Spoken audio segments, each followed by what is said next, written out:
กระทรวงป้องกันความสงบจัดพิธีโฮมซุมนุมเฉลิมฉลองวันสั่งตั้งกำลังป้องกันความสงบครบรอบ 65 ปี ซึ่งพิธีดังกล่าวได้จัดขึ้นในวันที่ 3 เมษายน 2026 ที่สโมสรกระทรวงป้องกันความสงบ โดยการเป็นประธานของทานพลโทวันทองกล่องมณีคณะเลขาธิการศูนย์กลางภาครัฐมนตรีกระทรวงป้องกันความสงบมีการนำกระทรวงป้องกันความสงบพนักงานอาวุโสบำนาญแขกถึกเชิญพร้อมด้วยพนักงานลักแรงเข่าห่วมในพิธีพลตรีสินทวงศ์ไสยกรอดีตรองรัฐมนตรีกระทรวงป้องกันความสงบได้ขึ้นปาฐกถาเกี่ยวกับความเป็นมาของวันสร้างตั้งกำลังป้องกันความสงบการเติมใหญ่ขยายตัวและผลงานไซสนะแต่ละระยะของกำลังป้องกันความสงบประชาชนโดยภาครัฐได้ตกลงกำหนดเอาวันที่ 5 เมษายน 1961 เป็นวันสร้างตั้งกำลังป้องกันความสงบประชาชนซึ่งมาฮอดวันที่ 5 เมษายน 2026 พอดีครบรอบ 65 ปี 5 เมษายน 1961 5 เมษายน 2026 การกำเนิดของกำลังป้องกันความสงบประชาชนลาวแม้นมีความหมายสำคัญทางด้านการเมืองอันใหญ่หลวงในประวัติศาสตร์ของชาติลาวนับแต่เมื่อสร้างตั้งกำลังป้องกันความสงบได้เสื่อมซึมและปฏิบัติ3หน้าที่คือ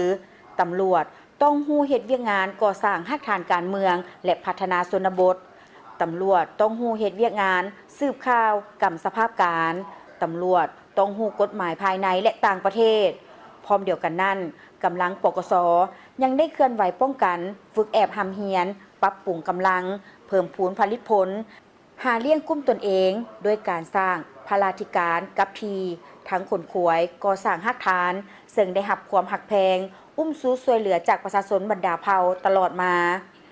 ถึงว่าในเบื้องต้นกำลังเฮายังอ่อนน้อยการประกอบอาวุธ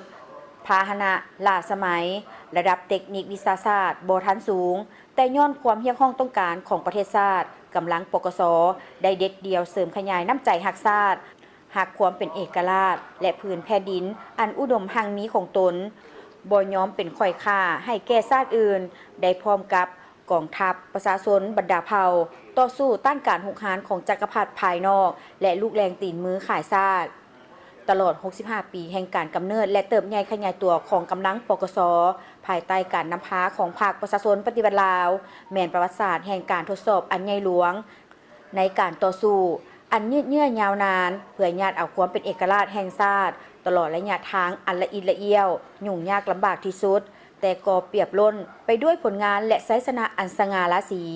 ภายใต้การนำพาอันสลาดส่องใสของพรรคประชาชนปฏิวัติลาวกำลังปกส.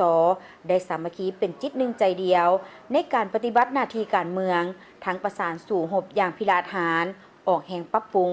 ก่อสร้างกำลังของตนให้นับมือเข้มแข็งและขยายตัวเป็นลำดับมา